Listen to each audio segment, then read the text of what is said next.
Hello, welcome to this short talk on the wonderful mathematical theory of transfinite numbers. We're going to look at this by looking at a story about a hotel called Hotel Infinity. And later on, we'll get into why we call it To Infinities and Beyond. I wish I'd made that title up, but unfortunately I had to pinch it from somebody else. But you will see why we talk about To Infinities and Beyond towards the end of the talk. But let's go back to the Hotel Infinity. First, let me introduce you to the main character. He's called George. Actually, his real name is Georg, but I prefer to call him George. George is a hotel owner, a proprietor. He runs a small hotel in a small village that is extremely popular. Lots of people want to stay in his hotel, but as you can see, despite the fact that he calls it the large hotel, it has very few rooms. Why do people want to stay there? Well, I don't know. The views are fantastic, the food must be wonderful, but it's always full. There are never any vacancies. And this was frustrating for George because he wanted to take in more people. He wanted to have a bigger business. So the first thing he did was to increase the size of his hotel. And he increased it by adding more rooms with lovely different colours along the ground floor, going in lots of different directions. But soon, because the hotel was so good, it filled up again. And again, there were no vacancies and no room to put anybody else. George then built his hotel upwards. He went up towards the skies. And in going up towards the skies, he had more rooms. That worked for a while until, again, the hotel was full. No more vacancies. George pondered what to do, and he contacted a construction company. It was run by a Greek chap called Zeno. Zeno ran the Geometric Construction Company. They made geometric constructions. Zeno had two people working for him in his company. One was a tall, very muscly, extremely athletic young man called Achilles. The other was a smaller, rounder person with a slightly hunched back and a long, sinewy neck that really didn't look as though he was up to building at all. He was known by his friends as the Tortoise. George looked at Achilles and he looked at the tortoise, and he said to Zeno, I can see Achilles is probably really good and will build lots of rooms in the new hotel, but Tortoise, he doesn't look up to the job. Zeno said, yeah, it's funny you should say that. Everybody says that. But strangely, by the time we get to the end, the tortoise has usually done as much, if not more, than Achilles. Strange that. Anyway, George said to Zeno, How long will it take to build these extra rooms? Zeno thought about it and pondered, and he talked to Achilles and he talked to the tortoise. And he said, well, the first one's going to take about a month. A month? That's ridiculous. I want lots of rooms in a short time. A month for a room. Well, hang on, said Zeno. We're only talking about 4 weeks, actually, really. But we do speed up. Once we've built one, we'll know how to build the next, and the next one we'll do in a couple of weeks. And then after that, well, we'll do the next one in only a week, and then half a week, and it'll go on like that. We'll speed up as we go all the time. George said, okay, so how many rooms will I get, and how long will it take? Zeno said, it's time to look at a thought experiment. Imagine, he said, and he climbed up and looked out of one of the windows of the hotel and produced a small metal ball from his pocket. Imagine, he said, if I drop this ball onto your pavement, what will it do? Well, if it doesn't crack the pavement, it'll bounce back up again. Exactly so. I'm going to drop it from a height of 1 meter. And it'll take about half a second, I'm rounding off here, to hit the pavement and start to bounce back up. But then we're concerned what happens after that. Let's suppose it bounces back up to half its height, 50 centimetres. It'll take a quarter of a second to go up, and a quarter of a second to go back down again. So that first bounce up and down will be half a second. The second bounce up and down, where it only gets up to 25 centimeters, will be a quarter of a second. And then, of course, we end up with an eighth of a second for the 12.5 centimeter jump. Are you beginning to get the idea of what's happening here? Said Zeno. George said, yes, I think so. It's time for a mathematical moment. It's time for you to stop the video and have a think and try and answer these questions. When will the ball stop bouncing? How many times will it have bounced? Is the result that you get really true? How can it be? Then try and, as in good mathematics, change the variables. Ask the what-if question. What if it only bounces to a third of its previous height? How long will it take? What about other fractions? Can you generalize? Some of you have done some work on geometric progressions will be able to do this. But then apply it to your hotel. How many rooms will the completed hotel have? And when will it be complete? Well, I hope you've had some fun working on that. We're now going to see what happens. What you should have discovered is that, in theory, the hotels will take, well, about another 4 weeks in total. So 2 months to finish the hotel, and the number of rooms that they build is infinite. There are an infinite number of rooms in the new hotel, which is why we call it the Hotel Infinity. It now really does warrant the name of the large hotel.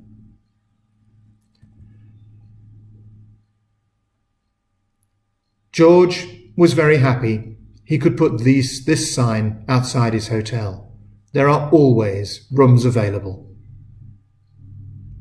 It's now time to introduce another character. Here, talking to George, is Leo. Well, again, his real name is Leopold, but we'll stick to Leo. Leo ran another hotel in the same village. It wasn't quite as good as George's, or at least it wasn't quite as popular as George's. But that was okay, because so many people wanted to come to the village that when George's hotel was full, they all went to Leo's, and they were quite happy there. And that was fine when he only had a few rooms. It was even fine when he had more rooms, and it was okay when he had quite a lot of rooms. But now he's got an infinite number of rooms, and that starts to make things rather difficult. Because if there were always vacancies in George's hotel, nobody was going to stay at Leo's. And he wondered what to do. Here's another mathematical moment that's more historical in nature. The characters are based on Georg Cantor.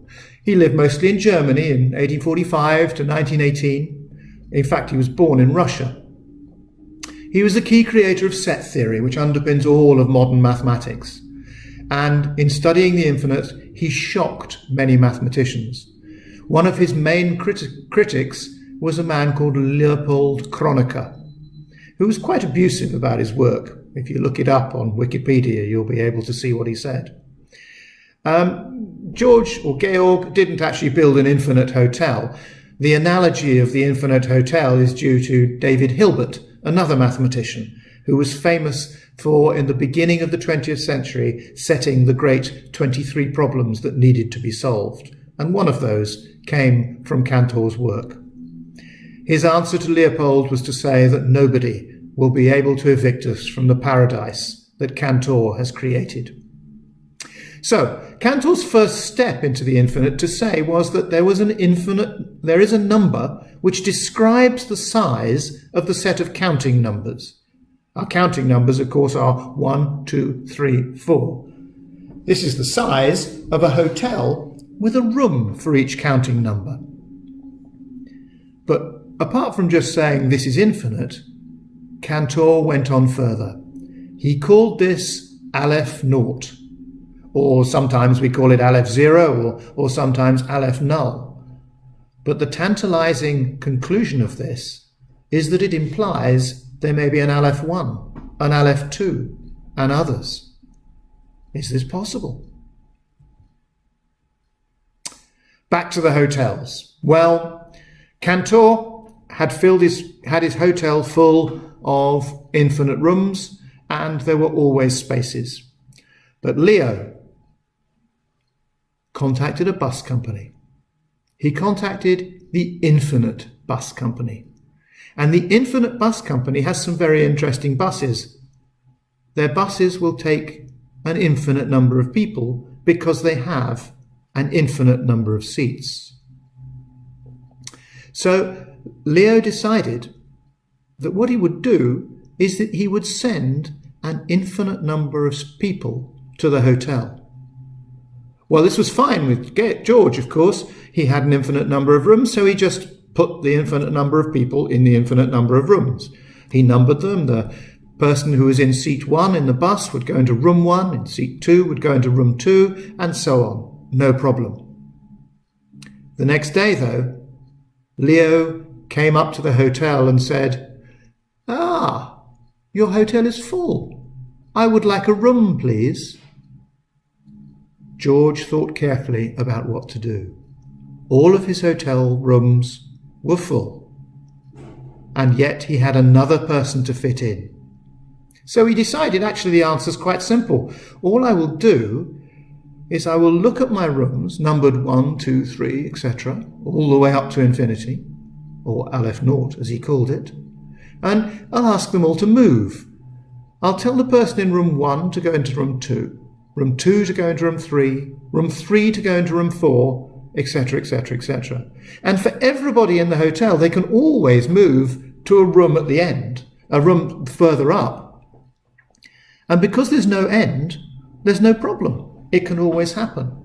And what that means, of course, is that room 1 is vacant, and Leo's new guest can stay in room 1. Mathematically speaking, what we've demonstrated here is that Aleph Naught plus 1 equals Aleph Naught. This is a remarkable piece of arithmetic. Of course, for Leo, that created a lot of problems. He thought perhaps if I send 2 people, but no, he'll just move them 2 rooms up, or 10 people, move them 10 rooms up.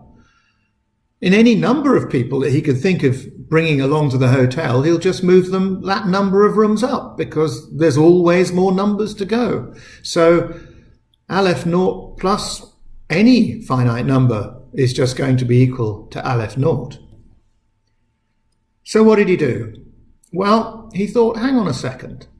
If instead of bringing a finite number, I bring another infinite number, maybe that'll be a problem. So he went back to the bus company and he said, okay, we've filled up his hotel with your first bus, and now on the second day, I want you to bring another full, infinite bus of people. That caused a problem for George. You see, he couldn't move them up an infinite number of spaces to create an infinite number of rooms because, well, you can't get that far. It's never ending. So he thought hard, and then he came up with an idea. He thought that perhaps the best thing to do would be to move people like this. So the person in room 1 goes into room 2, but the person in room 2 goes into room 4, and 3 into 6, 4 into 8, 5 into 10. Each one goes into the room that is the double of the room they've got at the moment. He thought about it like this. He imagined he had separate corridors of rooms with separate sets of numbers. He'd have all of the rooms down at the bottom, 1, 2, 3, 4, 5, 6, 7, and then the even numbered rooms into which they're moving, 2, 4, 6, 8, 10, 12. And for any number that you care to think of, there is always an even number that is double. But what it means is that all of the odd numbers are just now vacant.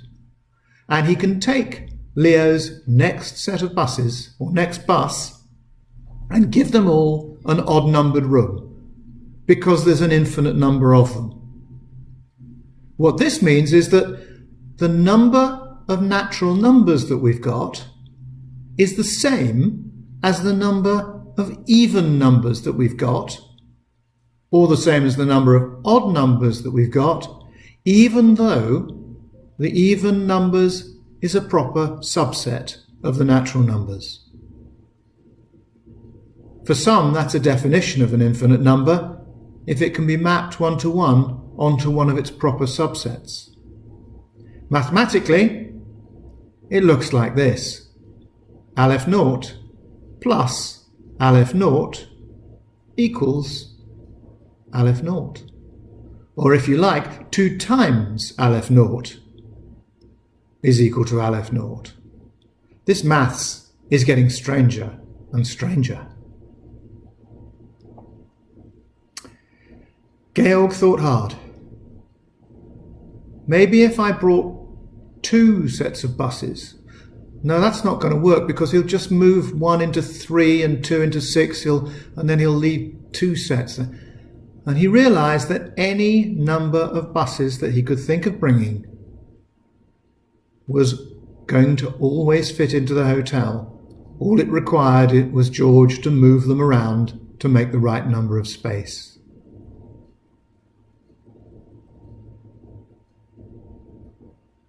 So how would you fit 2 infinite buses full of people into your hotel if it was already completely full? What would you do for 3 buses, or 5 buses, or 10 buses? How about n buses, if n is a natural number? If you want to do some work on this and jot down some answers, then feel free to stop the video at this point and then come back when you're ready.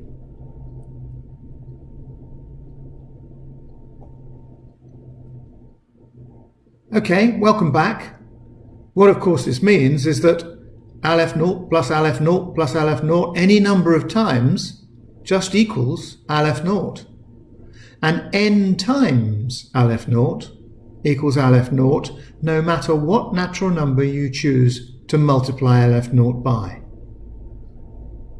It seems as though we're not going to get beyond Aleph naught, but perhaps we might if we think hard. Leo went back to the bus company. And he said, "Okay, you're an infinite bus company. Have you got an infinite number of buses?" "Well, of course we have," said the bus company. "We are infinite buses, transport without limits." So he came back on the next day to George's hotel, which was already full, with an infinite number of buses, each one having an infinite number of seats. It clearly wasn't going to work to tell someone to move into the bus multiplied by infinity. What does that mean? They'll all end up in the same room. So what was he going to do? This really had Georg thinking hard. Leo was feeling very smug. He said, "It's the fractions, you see. If each bus has a number d, and each seat on the bus has a number n, so each person we give them a number n over d. Every fraction has a hotel guest. 3/5 refers to the guest in the 3rd seat on the 5th bus. In fact, every fraction has an infinite number of guests, because the 6th seat on the 10th bus, 6/10, is the same as 3/5. It's the same fraction. And the 9th seat on the 15th bus. So there are infinitely many more times more guests than all the fractions. And you've only got whole numbered rooms. Surely there are more fractions than there are whole numbers." George thought and thought and thought, and he remembered some maths from his school days. There is an infinity of prime numbers. And what's more, all the powers of one prime are different from all the powers of any other prime. Thank you, he said to Euclid. So he went back to his hotel rooms. He relabeled them first with the first prime.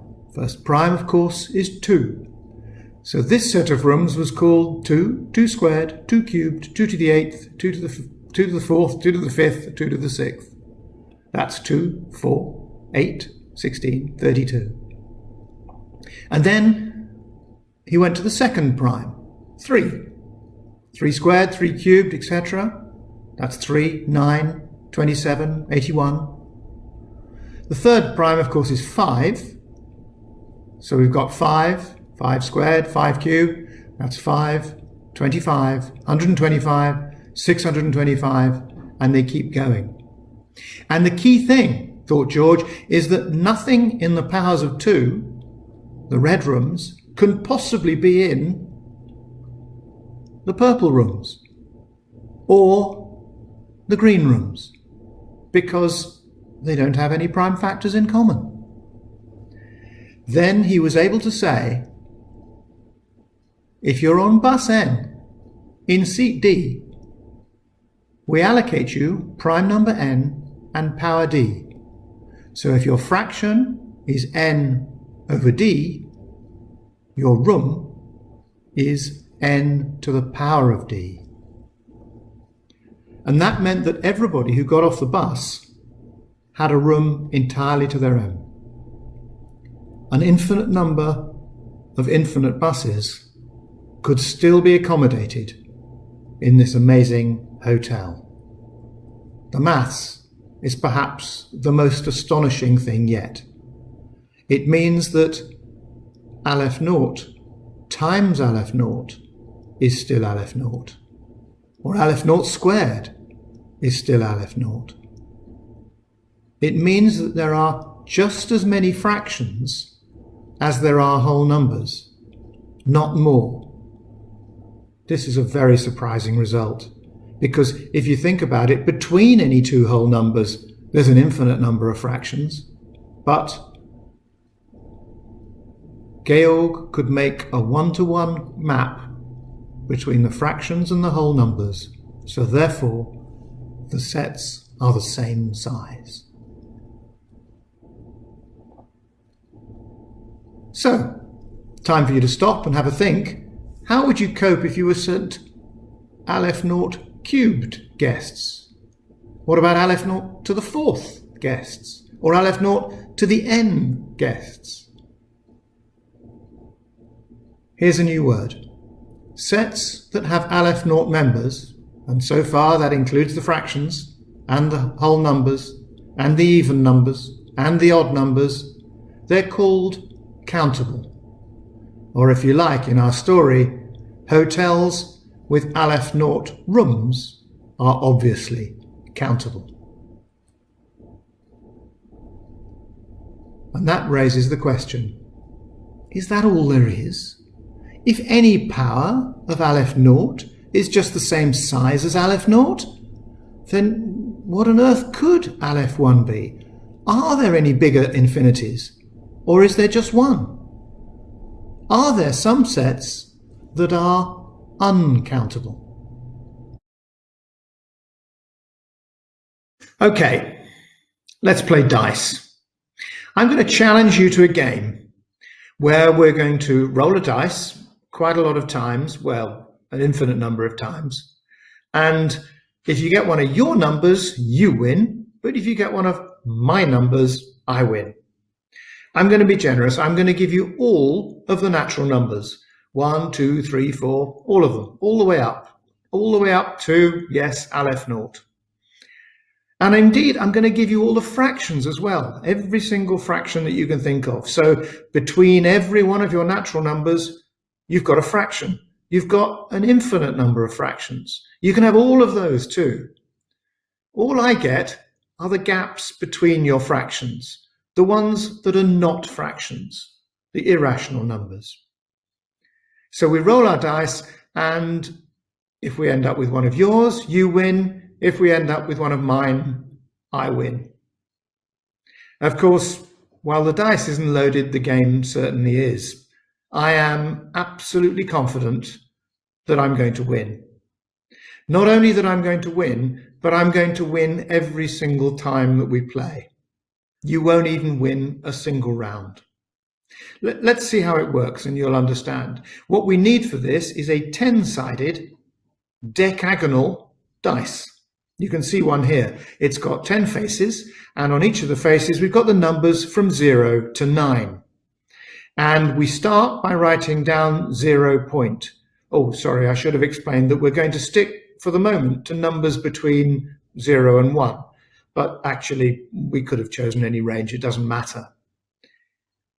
And every time we throw the dice, we write down a digit. So, first throw, you've got a 5. Excellent. My throw, it's a 4. You again, a 0. I get a 3. 7, a 2. We keep going on like this, and as I say, we're going to go on for a very long time, an infinite amount of time. And the question is, will we end up with one of your numbers or one of mine? Let's throw a few more. Oh, it looks like we might get a pattern there, 6, 6, 6. Well, you need another 6 and you might have another pattern. Oh no, it was a 7. You see, the point I'm trying to make here is that the probability of getting a repeating pattern forever is 0. Because every time you have a pattern, you need to repeat it exactly over and over again, an infinite number of times, to get one of your rational numbers, one of your fractions. Whereas all it needs is one change at one point somewhere to give me the game, because it'll be irrational. In other words, the chance, if you pick a random number out of 0 to 1, of getting an irrational is, well, almost 1. Whereas the chance of getting a fraction, a rational, is practically 0. There are not just more irrationals than rationals, there are infinitely many more in so many ways. Cantor's proof was a little bit different to mine, probably a bit more rigorous, but perhaps less intuitive. He said, okay, if you think you can count the real numbers, then let's write down the counting. Well, 1, 2, 3, 4, 5, write down the real numbers in your count. And they may start like this. You may start 1, the first one is 0.1554400792221, etc. And number 2 is 0.466, etc. Number 3 is 0. You get the picture. And these could be any rational numbers that you care to choose in your counting of the real numbers. But Cantor said that if you look at the number 0.ABCDEF, where he carefully chooses A to be different from the first digit in your first number, so it's not a 1, and B to be different from the second digit in your second number, not a 6, and C to be different from the third digit on your third number, D to be different from the fourth digit in your fourth number, etc., etc. And go all the way down your line of numbers that you've carefully counted, then Cantor's new number will be different from every single one of those in at least one digit. In other words, it's a number that you haven't counted. So whatever mapping you choose to count the real numbers, Cantor can always find a number that you've left out. It's just impossible to do. A little aside for the mathematically advanced, this does depend on a thing called the axiom of choice, but I'm not going to leave that to you until you do mathematics at university and go into set theory. So Cantor had decided and proved, as I think I have, that the number of real numbers is definitely more than the number of fractions. We've got our second transfinite. He called it the number of the continuum being all of the numbers between 0 and 1. And he gave it the letter C for the continuum. Why not Aleph naught? Well, there's a little bit of work to do to prove that C is Aleph naught, and that's what he worked on next. So in order to do that, we have to go back to some set theory, and we have to look at a thing called a power set. So we all know what a set is. A set contains elements.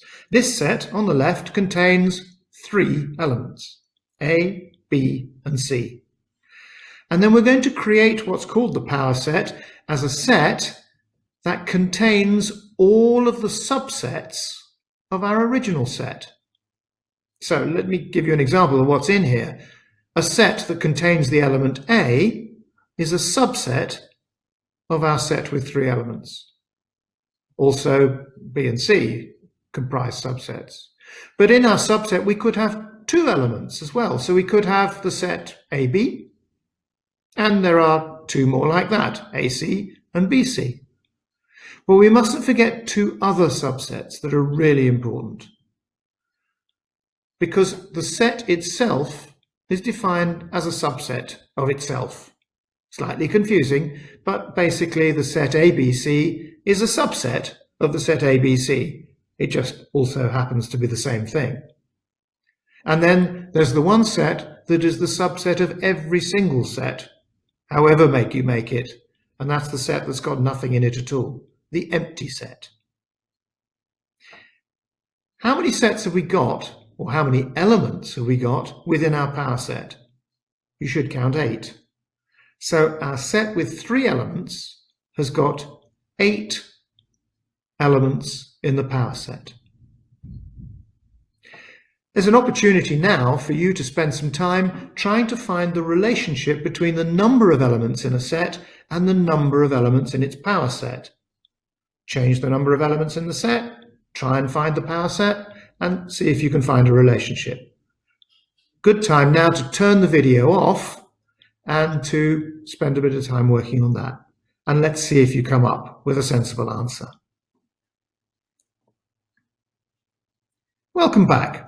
Hopefully you found a sensible answer, and hopefully you found that the answer is that the number of things in a power set is 2 to the n if the number of things in the original set is n. So a 2-element set has 4 in the power set, because 2 to the 2 is 4.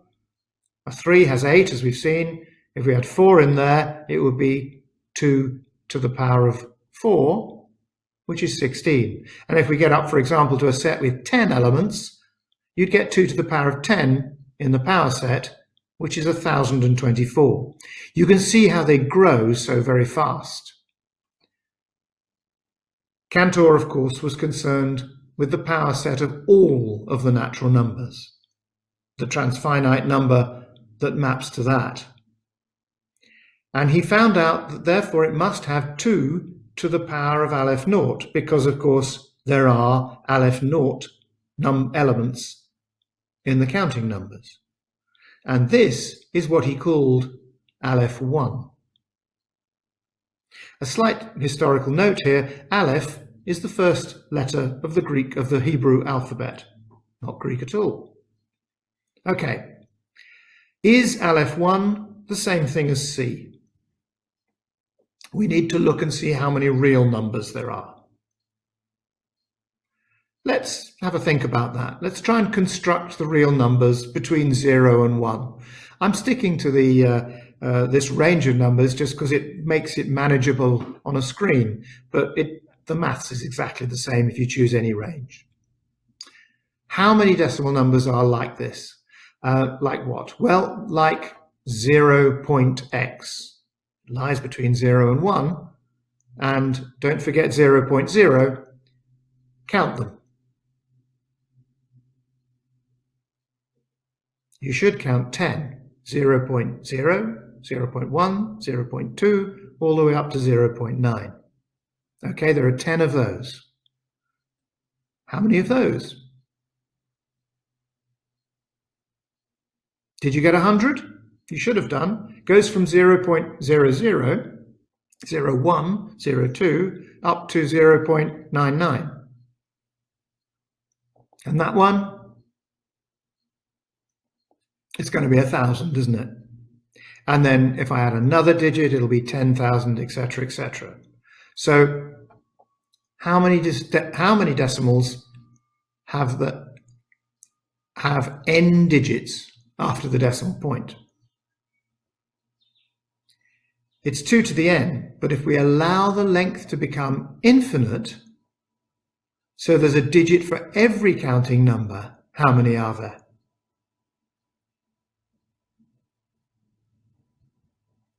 Well, you should have found out that with Aleph naught digits after the decimal point, we would have exactly 10 to the power of Aleph naught real numbers. Remember back to the experiment with the dice. There are 10 to the power of Aleph naught possibilities that we will get, some of which, a few, almost none, are your fractions and your reals, are your fractions and your rationals. So we now know how many real numbers there are. How does that 10 to the Aleph naught compare with 2 to the Aleph naught, which is what we've described before as being Aleph 1? We need to do a little bit of work with powers to be able to do this. So here we go.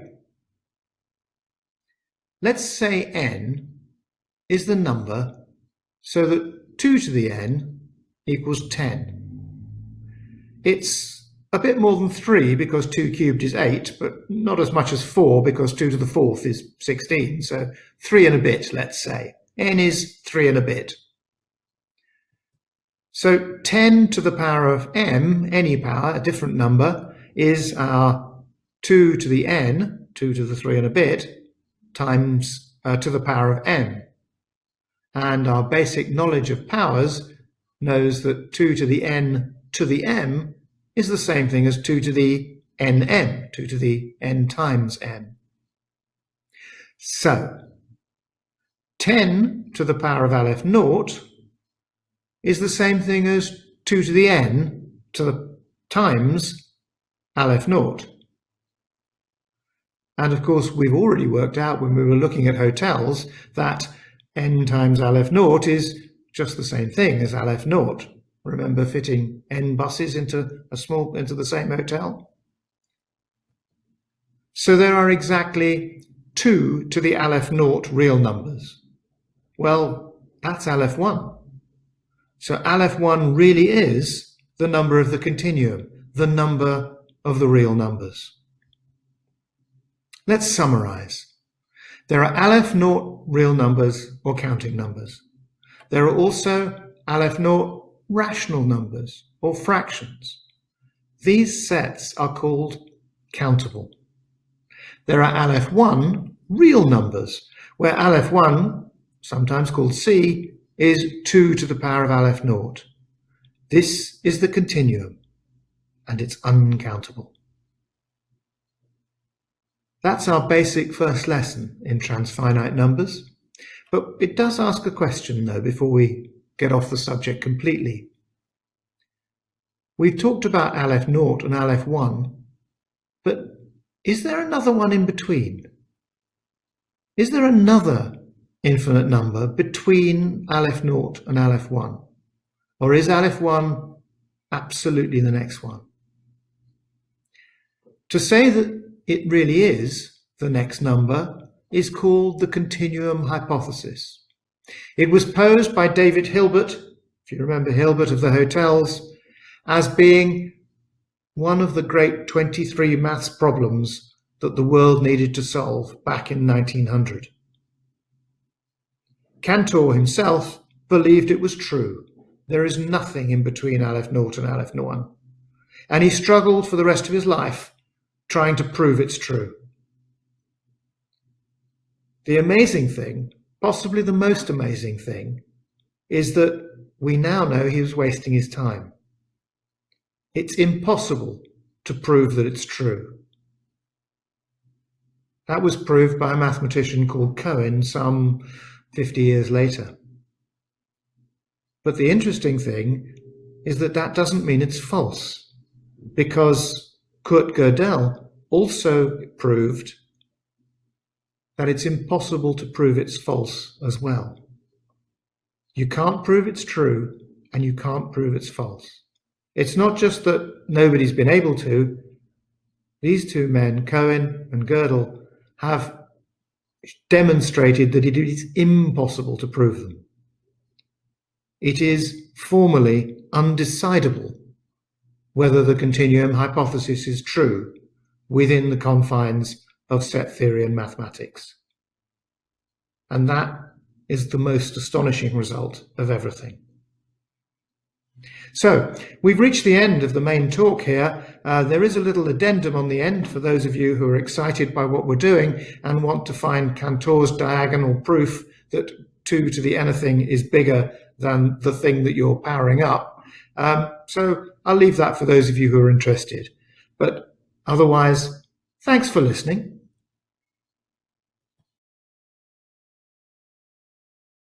Well, if you're carrying on with this talk, you're interested in Cantor's famous diagonalization proof.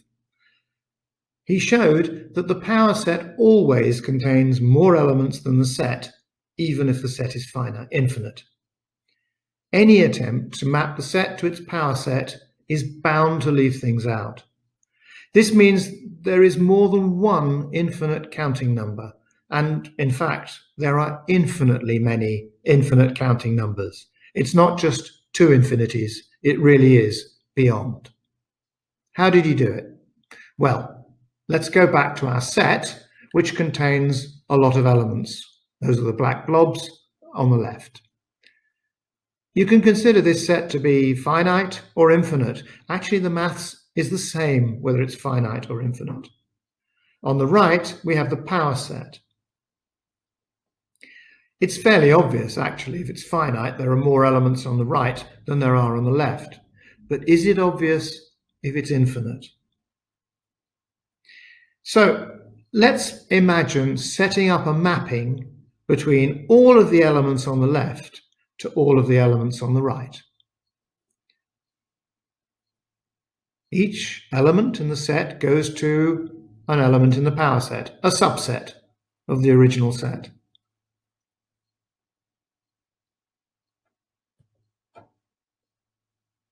The set that A maps to happens to contain A. It contains the element that is being mapped to it. But the set that B maps to a set that doesn't contain the element B. A goes to a set that contains A, and B goes to a set that doesn't contain B. All of our elements on the left must either go to sets that do contain themselves, or they must go to sets that don't contain themselves. Let me explain this with a football analogy. I apologize for non-football followers, but let's imagine that the ones on the left are footballers and the ones on the right are football teams.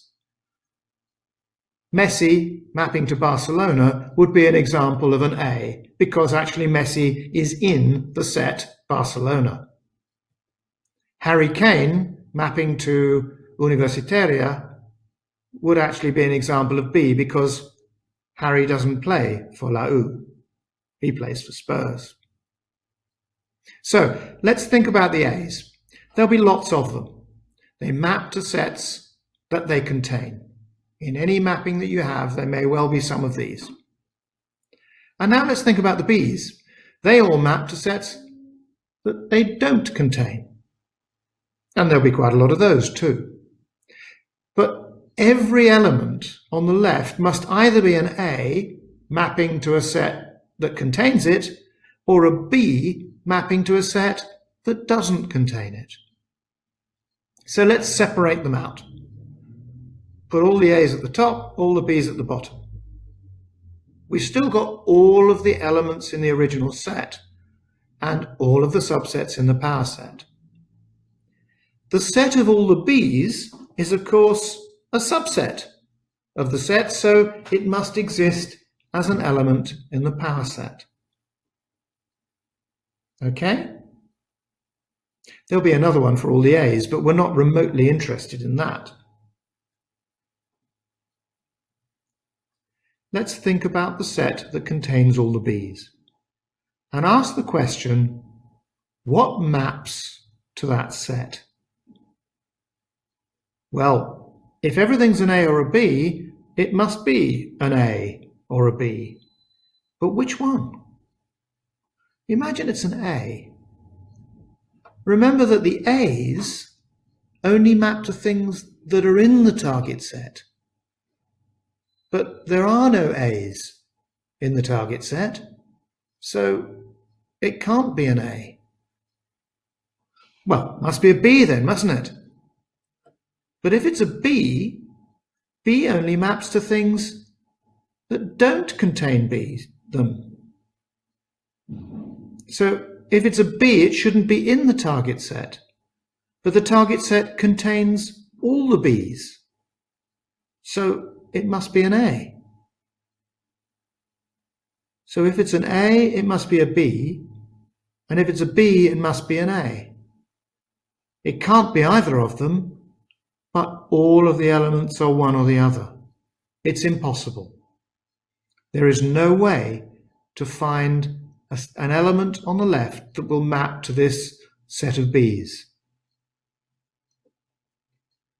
Just like before with his argument about the diagonal that produced the real number that you couldn't map to, he's found a set that you can't map to. He's demonstrated that there is always a set that can't be mapped to, that the power set is always bigger than the set. So it's true for 2 to the Aleph naught being bigger than Aleph naught, but it's also true to 2 to the Aleph naught being bigger than 2 to the Aleph naught. And if I raise both of those to a second power, I get another infinite number, and another, and another, and another. The hierarchy of the Alephs, Aleph 1, 2, 3, 4, goes on forever. There is an infinite number of identifiably different infinite numbers. That's remarkable. There's a famous paradox that comes from Bertrand Russell, mathematician, philosopher. He described a related, a bit, but interesting paradox. He couched it in terms of set theory, but then he described it in a way that perhaps makes it a little bit easier to understand. In a village where the barber shaves everyone who doesn't shave themselves, who shaves the barber? Think about that. In a village, the barber shaves everybody who doesn't shave themselves.